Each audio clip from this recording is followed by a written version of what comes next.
about the Cartesian product of two sets A cross B, and we defined it. Okay, A cross B means connecting every element of the first set A to the elements of the second set B with ordered pairs. Ordered pair in the sense a pair of numbers with importance of the order. That in the sense the first element must be from the first set as well as the second element must be from the second set. Okay. So in the last class I mentioned you some few examples related to A cross B, and here now A is the set containing A, B, C and B is the set containing alpha, beta, gamma, delta. And now I am going to give you different ways of representation for the A cross B, and among those representations the first one is list form. The first one is list form. Okay, list form of A cross B. I have the set A as well as set B. So list form of A cross B. List form in the sense we need to list out all the ordered pairs of the A cross B. A cross B is a set which contains the ordered pairs, and in those ordered pairs the first element is must from the first set as well as the second element must from the second set. So here A, B, C and their alpha, beta, gamma, delta. So if you start with A alpha, A beta, A gamma, A delta. Related to A, these are the four elements of A cross B. And then related to B, so we have what? B alpha, B beta, B gamma, B delta. Okay, and related to C we have C alpha, C beta, C gamma and C delta. At the end, A cross B contains totally how many elements? Since in the first set we have 3 elements and in the second set 4 elements, then the total number of elements here are 12 in A cross B. These are those 12 elements, and this is the representation of A cross B in list form. Okay, that's the first one. And the second one is set builder form. As we learnt in sets, set builder form or rule form for A cross B. Set builder form of A cross B. Set builder form is simply nothing but the definition. Okay, set builder form of A cross B is nothing but here you have some ordered pairs. You may say those ordered pairs as x comma y, such that this x is the first element which is from the first set A and y is from the second element and the second element is from the second set. See, you just don't concentrate on the names of those variables. You just don't think about x and y. Okay, x is an element from A, that's the thing you need to identify. So you just don't pay attention on the variable name x. I may write x, I may write p, I may write t, I may write alpha, I may write anything. But you need to think about that this first element is from the set A as well as the second element is from the set B. And this is basically the definition of A cross B. And here in particular we have A is equals to ABC and B is equals to alpha, beta, gamma, delta. So to represent A cross B for these sets, so you just write like this.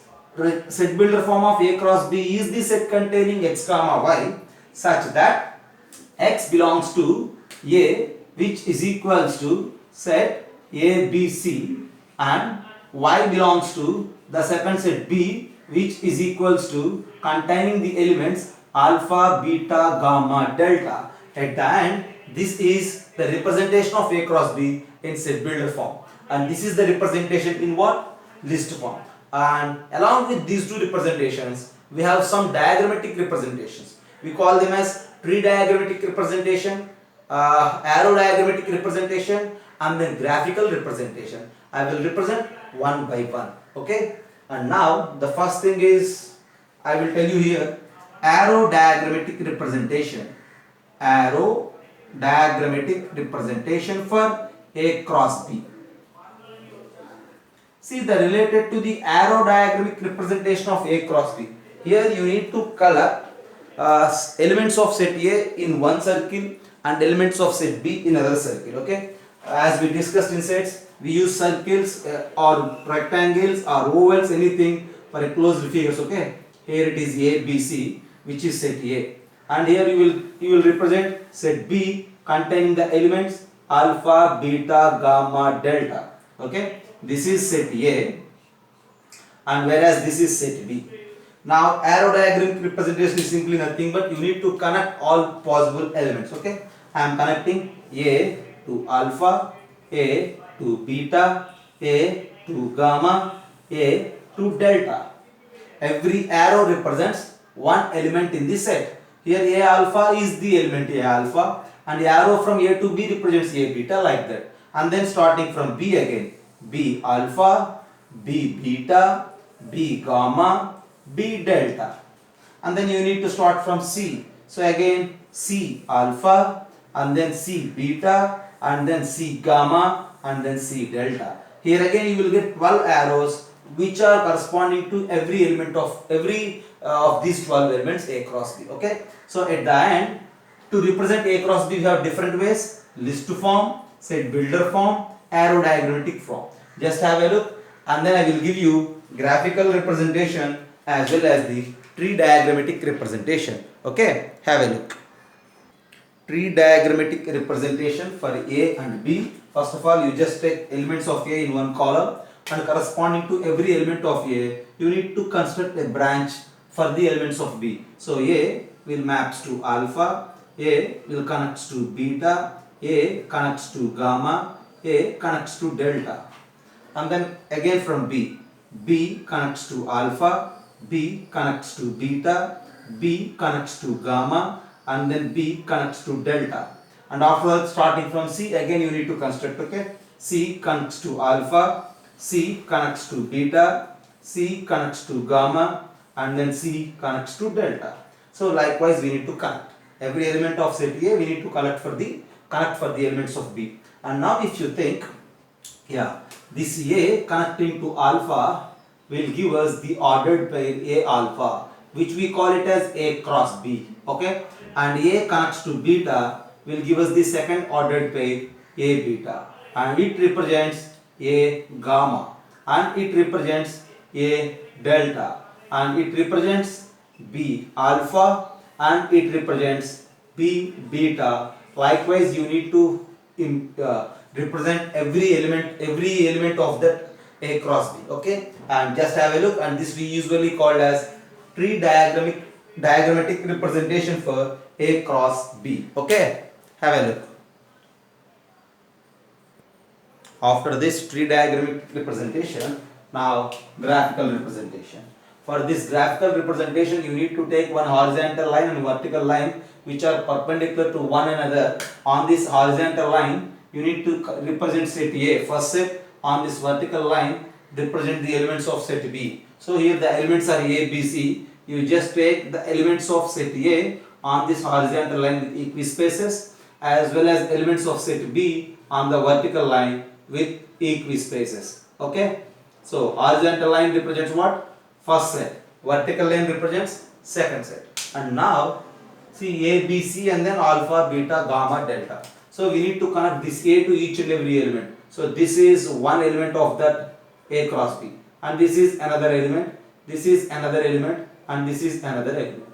Okay, and then B alpha is this element, B beta represents this, and B gamma is this, B delta is this. Related to C, this is what? C alpha, and related to this is C beta, and this is C gamma, and this is C delta. So for each and every mark here I mentioned, there is a chance to write this type of ordered pairs. Okay, just I mentioned you the ordered pairs only for the last column. Okay, because I have some space there.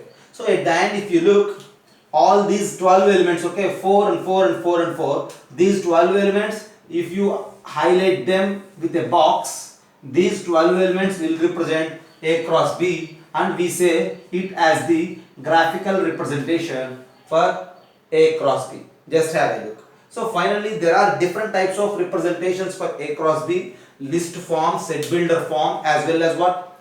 Arrow diagrammatic form, tree diagrammatic form, as well as the graphical representation. As per our requirement, as per the elements in the sets A and B, we need to choose the suitable representation. Okay, for example, if A and B have many number of elements, then listing all those elements of A cross B is bit complicated, as well as constructing its tree diagram is also somewhat bit lengthy. Already we constructed tree diagram for these 3 and 4 12 elements. See, for these 12 elements itself, the tree diagram is somewhat lengthy, okay? And that's why usually, if the number of elements in the given sets A and B are more, then usually we don't choose list form as well as the tree diagrammatic form. We usually go with the set builder form or with the graphical form, okay? And arrow diagrammatic representation is also bit difficult to represent if the number of elements in the sets are more and more. But whereas if the number of elements in the sets A and B are finite, just like 3 and 4, then all the representations are comfortable. Okay, I will give you some simple problems related to these representations in 6th point. Okay, just have a look.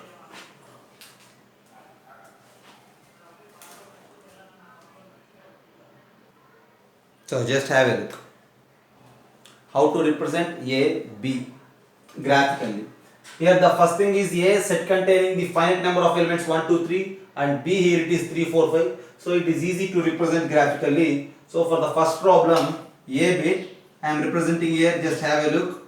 So you need to take horizontal line and one vertical line. On horizontal line you just take the numbers 1, 2, 3, the elements of the first set A. On this vertical line you need to take the elements of second set.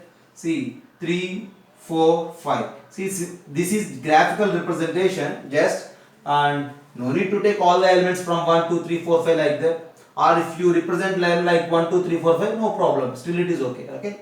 Then 3, 4, 5 are the elements of the second set B. On this vertical line we need to take elements of B, horizontal line elements of A. So every possible pair you need to connect. So 1, 3 is one possible pair, 1, 4 is the other pair, 1, 5 is another pair. Related to 2, 2, 3, 2, 4, 2, 5. Related to 3, 3, 3, 3, 4, 3, 5. Just we are not representing the list form, just we are taking only the graphical representation here. 1, 3 is one element, 2, 3 is another, 3, 3 is another. If you enclose them in a box like this represents A cross B. Okay, so this is a graphical representation for A cross B if A and B have finite number of elements. Whereas if you look at the second bit B, A has the finite elements 1, 2, 3, but B is the interval 3 to 4. See, I think you all know that open interval 3 to 4 means set containing X such that 3 less than X less than or equals to 4. So here for set B there are infinite number of elements, and all those elements and the numbers which are in between 3 and 4. Here 3 is not included, whereas 4 is included. And now to construct a graphical representation for bit B. How to construct graphical representation for B? So for first set we need horizontal line, and for second set we need vertical line.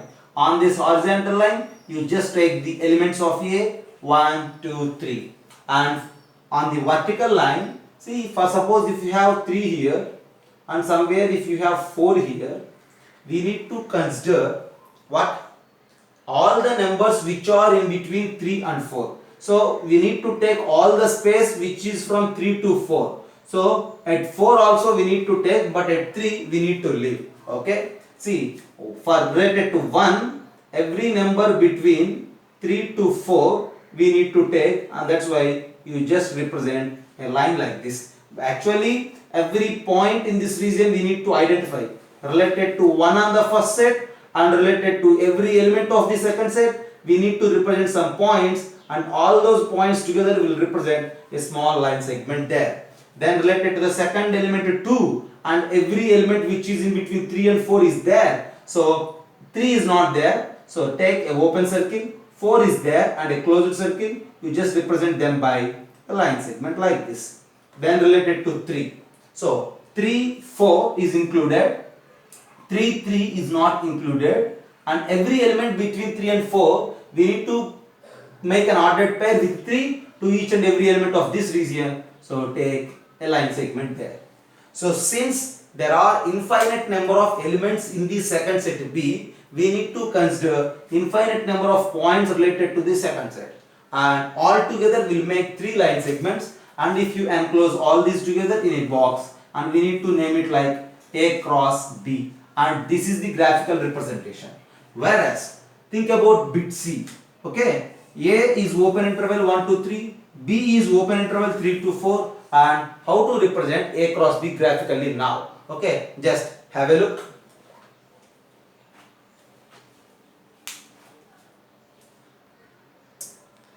So A is from open interval 1 to 3. It means it represents all possible x such that 1 less than x less than 3. This is actually the definition of A. So every element between 1 and 3, every real number or every element between 1 and 3 has to be included in A. And here B is open interval 3 to 4, and since it is open interval 3 to 4, this B contains infinite number of elements which are in between 3 and 4. 3 and 4 are also not included, but every element between 3 and 4 we need to consider. Here every element between 1 and 3 we need to consider, and to represent A cross B, what we are going to represent A cross B graphically.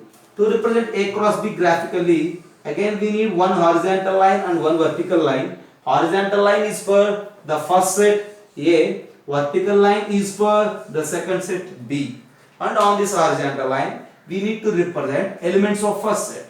See, elements of first set in the sense, if this is 1 and if this is 3, every element between 1 and 3 is included. Since every element between 1 and 3 is included, we need to shade all this region. Okay, related to the first set we need to shade all this region. Okay, and this is 3 to 4. Somewhere if you have 3 here on the second set and 4 here on the second set, then since B, the second set contains infinite number of elements which are from 3 to 4, so related to this 3 to 4 we need to shade all this region. Actually on first set it is 1 to 3, so we need to shade all this region actually. Okay, and on the second set we have from 3 to 4, so corresponding to that we need to shade all this region. Since we are connecting that A cross B, we are sketching for A cross B, so you need to identify the common shaded region for related to the first set and second set. At the end we need to consider all this part, and we need to represent it like A cross B, and that too here 1 at 1 and 3 equality sign is not there, and as well as at 3 and 4 equality sign is not there. So the space in this region, the points in the region of this rectangle will form A cross B for these two infinite sets. Just have a look. So at the end there is a chance to write Cartesian product for two sets if they are infinite as well as if they are finite. Okay, and it is not possible to frame A cross B if the set is empty. That's actually I mentioned you in the last class. If any one of the sets A and B is empty, then automatically A cross B is also empty. Okay, just have a look.